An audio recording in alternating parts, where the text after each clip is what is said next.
Hello साथियों, आप सभी कैसे हैं। उम्मीद करते हैं कि आप लोग बहुत बढ़िया होंगे और आप लोग का एग्जाम का तैयारी भी बहुत बढ़िया ढंग से चल रहा होगा। अब आप लोग के पास ज़्यादा समय नहीं है एग्जाम का तैयारी करने के लिए, मुश्किल से 4 से 5 दिन का समय है। तो चलिए तैयारी को थोड़ा धार दीजिए आप। और हम क्या किए हैं कि इसमें इम्पोर्टेंट टॉपिक इन्वायरमेंटल साइंस का जितने भी बनने वाला क्वेश्चन है वे सभी जो है नोट्स के माध्यम से करवा दे रहे हैं। मुश्किल से 10 से 15 मिनट में पूरा आपका पर्यावरण और पारिस्थितिक सब्जेक्ट है ये पूरा खत्म हो जाएगा। और इसका अगर पीडीएफ चाहिए तो आप इस नंबर पे मैसेज कर दीजिएगा। मेरा नंबर है 9572589800। इस नंबर पे मैसेज कर दीजिएगा, पीडीएफ दे देंगे आपको। चलिए अब शुरू करते हैं। यहाँ पे पहला क्वेश्चन इससे पूछा जाता है कि जो इकोलॉजी शब्द है वो कौन दिया था। तो इकोलॉजी शब्द अर्नेस्ट हेकल दिया था। और वही इकोसिस्टम अगर शब्द पूछा जाए तो कौन दिया था, तो एजी टांसले दिया था। ये बहुत बार क्वेश्चन रिपीट हुआ है, ठीक है। बिहार के हर एग्जाम में क्वेश्चन पूछ दिया जाता है। अब एक क्वेश्चन पूछा जाता है कि ऊर्जा का प्रभाव। तो ऊर्जा का प्रभाव हमेशा एक ऊर्जा जो है ना वो हमेशा एक ही दिशा में ट्रेवल करता है। यानी कि कहने का मतलब कि ऊर्जा का जो प्रभाव है पारिस्थितिक तंत्र में हमेशा एक दिशीय होता है, माने एक ही दिशा में जो है ऊर्जा का प्रभाव होता है। यहाँ से कभी कभी क्वेश्चन पूछा जाता है, इसलिए हम टॉपिक शामिल किए हैं। देखिए अब आगे जो है 10% नियम समझ लेते हैं हम लोग। यहाँ पे एक है 10% नियम। तो 10% नियम पहले दिया कौन था, तो लिंडमैन एक वैज्ञानिक था, यही जो है 10% नियम दिया था। 10% का नियम कौन दिया था, तो लिंडमैन दिया था। अब इसमें क्या होता है कि एक लेवल से दूसरे लेवल में, यानी कि एक स्तर से दूसरे स्तर तक केवल 10% एनर्जी ही पहुंचता है। कहने का मतलब कि जैसे प्लांट है, तो प्लांट जो है मान लीजिए सन है, यहाँ पे देखिए सन है, तो सन से 1% एनर्जी प्लांट लिया। अभी प्लांट को खा लिया कोई प्राइमरी लेवल वाला, जैसे कि गाँव वगैरह खाया, तो इसका जितना एनर्जी प्लांट के पास था, इसका 10% एनर्जी जो है इसके पास एनिमल के पास पहुंचा। कहने का मतलब कि केवल एनर्जी 10% एनर्जी ही अगला किसी लेवल के पास पहुंचता है। तो एक स्तर से दूसरे स्तर तक केवल 10% एनर्जी ही पहुंचता है। तो ये आप पढ़ लीजिएगा। एक है ना कि बायोडाइवर्सिटी यानी जैव विविधता शब्द कौन दिया था, तो जो जैव विविधता जो शब्द है वो डब्ल्यू.जी. रोजेन दिए थे। कौन दिए थे, तो डब्ल्यू.जी. रोजेन दिए थे। यहाँ से 3 गो नाम याद हुआ। पहला इकोलॉजी, तो इकोलॉजी शब्द कौन दिया था, तो अर्नेस्ट हेकल। इकोसिस्टम शब्द कौन दिया था, तो एजी टांसले। और वही बायोडाइवर्सिटी कहने का मतलब जैव विविधता शब्द कौन दिया, तो डब्ल्यू.जी. रोजेन दिए थे। ठीक है। अब एक क्वेश्चन पूछा जाता है हॉट स्पॉट से, बहुत ज्यादा बार क्वेश्चन रिपीट हुआ है। हॉट स्पॉट, तो भारत में मुख्य रूप से कितना हॉट स्पॉट है, तो 4 हॉट स्पॉट है। पूरे भारत में कितना हॉट स्पॉट है, 4। कौन कौन है, तो पहला है पश्चिमी घाट। पहला कौन सा हॉट स्पॉट है, पश्चिमी घाट। दूसरा है पूर्वी हिमालय। दूसरा कौन है, पूर्वी हिमालय। तीसरा है भारत म्यांमार के क्षेत्र। तीसरा कौन है, भारत म्यांमार के क्षेत्र। और चौथा कौन है, तो सूडालैंड निकोबार द्वीप समूह। ठीक है। तो इस 4 गो भारत के जो है हॉट स्पॉट है, इसमें से कोई भी एक आपसे कुछ क्वेश्चन पूछा जा सकता है। तो भारत के 4 हॉट स्पॉट कौन कौन है, एक बार रिपीट कर देते हैं। पहला है पश्चिमी घाट, दूसरा है पूर्वी हिमालय, तीसरा है भारत म्यांमार के क्षेत्र, और चौथा है सूडालैंड। सूडालैंड कौन सा क्षेत्र होता है, तो निकोबार द्वीप समूह का क्षेत्र होता है। एक क्वेश्चन है कि जो ये रेड डाटा बुक वाला है, रेड डाटा बुक सबसे पहले क्या करता है, तो जो संकटग्रस्त प्रजाति होता है उसका रिकॉर्ड रखता है। रेड डाटा बुक संकटग्रस्त जो प्रजाति होता है उसका सूची रखता है, उसका रिकॉर्ड रखता है। इसको जारी कौन करता है, तो IUCN एक संगठन है, यही जारी करता है।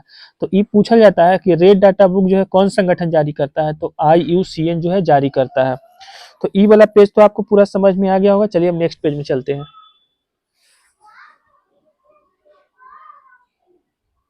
देखिए अब नेक्स्ट पेज में, तो सबसे पहले ग्रीन हाउस गैस। तो ग्रीन हाउस गैस निम्नलिखित में से कौन कौन होता है, तो कार्बन डाइऑक्साइड होता है, मीथेन होता है, नाइट्रस ऑक्साइड होता है, और वाटर होता है। इसको जल वाष्प कहते हैं, वाटर वेपर कहेंगे। तो इस चारों में से कोई भी एक ऑप्शन आपको इसमें से दिया हुआ रहेगा, बोलेगा कि निम्नलिखित में से कौन सा एक ग्रीन हाउस गैस है। ज्यादातर कार्बन डाइऑक्साइड से ही रहता है क्वेश्चन। तो कार्बन डाइऑक्साइड हो गया, मीथेन हो गया, CH4 हो गया, नाइट्रस ऑक्साइड हो गया, और वाटर हो गया, वाटर वेपर। ये चारों ग्रीन हाउस गैस है। आगे है एसिड रेन यानी कि अम्ल वर्षा। तो अम्ल वर्षा का कारण क्या बनता है, तो SO2 यानी सल्फर डाइऑक्साइड, सल्फर ऑक्साइड, और एक होता है नाइट्रस ऑक्साइड। तो ये दोनों में से कोई भी ऑप्शन रहे मार सकते हैं, दोनों एसिड रेन का कारण बनता है। SO2 और NO2 दोनों का चीज अम्ल वर्षा का कारण है। अच्छा, कुछ है कि प्रदूषण से होने वाला कौन कौन रोग होता है। प्रदूषण से होने वाला रोग है जैसे मिनी माता। तो मिनी माता किससे होता है, तो मरकरी की कमी से बीमारी होता है। मिनी माता किससे होता है, तो मरकरी की कमी से। वही अगर इटाई रोग का बात किया जाए तो कैडमियम से होता है। इटाई रोग जो है किससे होता है, तो कैडमियम वगैरह से होता है। और वही अगर ब्लू बेबी सिंड्रोम वाला रोग बात किया जाए तो ये किससे होता है, तो नाइट्रेट की अधिकता के कारण होता है। तीनों में से कोई भी क्वेश्चन आपसे एग्जाम में पूछा जा सकता है। एक बार रिपीट कर देते हैं, जैसे मिनी माता रोग किससे होता है, तो मरकरी की कमी से। इटाई रोग किससे होता है, तो कैडमियम के कमी से। और ब्लू बेबी सिंड्रोम किससे होता है, तो नाइट्रेट की अधिकता से। बहुत ज्यादा अगर नाइट्रेट हो जाता है ना, तो कौन सा बीमारी हो जाता है, तो ब्लू बेबी सिंड्रोम हो जाता है। तीनों में से एक क्वेश्चन जरूर एग्जाम में देखने के लिए मिल जाता है, इसलिए हम शामिल कर दिए हैं ये वाला।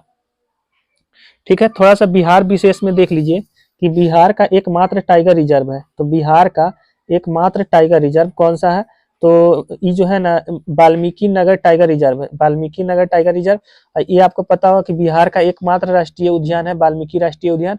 तो इसी में बिहार का एकमात्र टाइगर रिजर्व है वाल्मीकि टाइगर रिजर्व। तो पूछा जाएगा आपसे कि बिहार का एकमात्र राष्ट्रीय उद्यान कौन सा है, तो वाल्मीकि राष्ट्रीय उद्यान। और बिहार का एकमात्र टाइगर रिजर्व कौन सा उद्यान में है, तो यही वाल्मीकि नगर राष्ट्रीय उद्यान में है। बिहार का पहला रामसर स्थल कौन है, तो बिहार का पहला रामसर स्थल कांवर झील है। और कांवर झील कहाँ पे पड़ता है, तो बेगूसराय में पड़ता है। तो बिहार का पहला या एकमात्र रामसर स्थल कौन सा है, तो कांवर झील है। अच्छा, डॉल्फिन रिसर्च सेंटर कहाँ पे है, तो डॉल्फिन रिसर्च सेंटर कहाँ पे है, डॉल्फिन रिसर्च सेंटर तो पटना में है। डॉल्फिन रिसर्च सेंटर कहाँ पे है, तो पटना में है। ये तीनों क्वेश्चन ध्यान से आप सुन लीजिएगा, आगे फिर हम रिपीट करेंगे, ऐसा नहीं कि एक बार पढ़ दिए तो हो गया। आगे देखिए, कुछ महत्वपूर्ण योजना है जहां से बहुते बार क्वेश्चन पूछा गया, जैसे प्रोजेक्ट टाइगर 1973 में आया था। प्रोजेक्ट टाइगर कब आया था, 1973 में। और वही प्रोजेक्ट एलिफेंट कब आया था, तो 1992 में। प्रोजेक्ट एलिफेंट कब आया था, तो 1992 में आया था। और एक आया था मगरमच्छ संरक्षण अधिनियम, तो 1974 में आया था। तीनों पढ़ लीजिएगा। प्रोजेक्ट टाइगर कब आया था, 1973 में आया था। प्रोजेक्ट एलिफेंट कब आया था, 1992 में आया था। और वही मगरमच्छ संरक्षण कब आया था, तो 1974 में आया था। जो आपको पढ़ने का मन हो, जैसे याद करने में आपको इजी लगे वैसे याद कर लीजिएगा। एक क्वेश्चन बार बार पूछा जाता है ना कि जो ओजोन परत है वो कौन से मंडल में पाया जाता है, तो समताप मंडल में पाया जाता है, समताप मंडल में। और ये ओजोन लेयर ओजोन का फार्मूला होता है O3। और ये जो है ना सन से जो यूवी रे आता है, सन से यूवी रे अल्ट्रावायलेट की किरणें आती है, उसको रोकता है ओजोन परत। तो ओजोन परत पाया कौन सा मंडल में जाता है, समताप मंडल में। और ओजोन परत का काम कुछ ही होता है, तो सन से जो अल्ट्रा वायलेट रे आता है ना उसको रोकने का काम करता है। ठीक है, तो उम्मीद करते हैं कि ये वाला पूरा समझ में आ गया होगा। प्रोजेक्ट टाइगर कब आया था, 1973। प्रोजेक्ट एलिफेंट कब आया था, 1992। और मगरमच्छ संरक्षण अधिनियम कब आया था, 1974। ओजोन परत कहाँ पे पाया जाता है, तो समताप मंडल में पाया जाता है। अब यहाँ से देखिए, इससे तो बहुत बार क्वेश्चन में पूछा गया इन सीटू और एक्स सीटू से। इन सीटू मतलब होता है सब स्थान, और एक्स सीटू मतलब होता है बाह्य स्थान। जैसे जो जो जहाँ पे पलता पुछता है ना वो होता है सब स्थान, और बाहर से किसी चीज को ला करके एक नया जगह बनाया जाता है तो वो हो जाता है एक्स सीटू। तो सम सीटू का एग्जाम्पल है राष्ट्रीय उद्यान, अभयारण्य और बायोस्फीयर रिजर्व। तो ये तीन को एग्जाम्पल से पूछा जाएगा कि निम्नलिखित में से कौन सा सब स्थान का एग्जाम्पल है, इन सीटू का एग्जाम्पल है। तो राष्ट्रीय उद्यान, अभयारण्य और बायोस्फीयर रिजर्व, ये तीनों के तीनों जो है ना उस सब स्थान का एग्जाम्पल है। और एक्स सीटू में हो जाएगा चिड़ियाघर, वनस्पति उद्यान और सीड बैंक।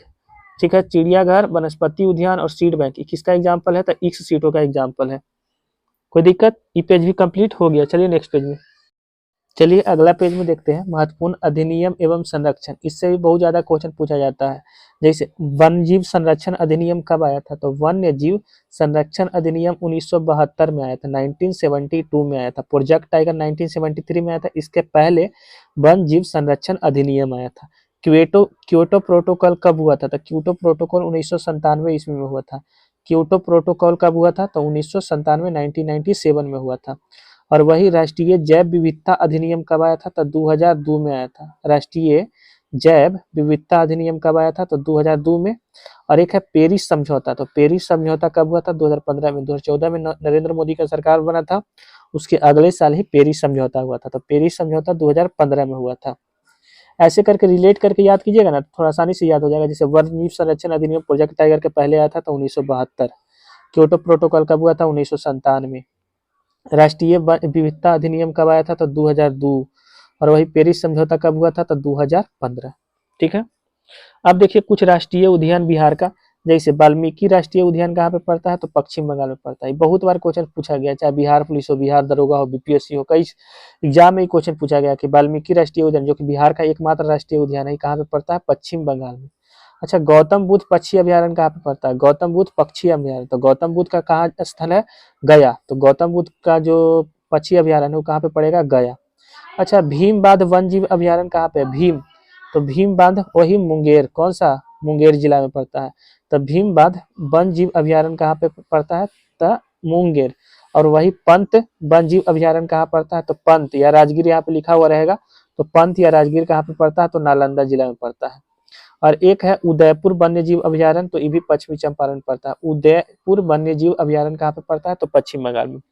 वाल्मीकि राष्ट्रीय उद्यान पश्चिम बंगाल, गौतम बुद्ध पक्षी अभ्यारण्य गया, भीम बांध वन्य जीव अभ्यारण्य मुंगेर, और पंत राजगीर वन्य जीव अभ्यारण्य नालंदा, और उदयपुर वन्य जीव अभ्यारण्य कहाँ पे पड़ता है, पश्चिम बंगाल में पड़ता है। यहाँ से वो क्वेश्चन कंफर्म मान के चलिए कि आएगा ही आएगा। 5 से 6 क्वेश्चन पूछा जाता है पूरा टॉपिक से ही। चलिए आगे देखिए, जैव घटकों का प्रकार, तो ये तो पता होगा कि एक होता है प्रोड्यूसर यानी उत्पादक, तो प्रोड्यूसर का काम है भोजन को उत्पादन करना, जैसे एग्जांपल में प्लांट, प्लांट फोटोसिंथेसिस यानी प्रकाश संश्लेषण की प्रक्रिया से भोजन खुद बनाता है, इसलिए इसको प्रोड्यूसर कहा जाता है, भोजन खुद बनाता है।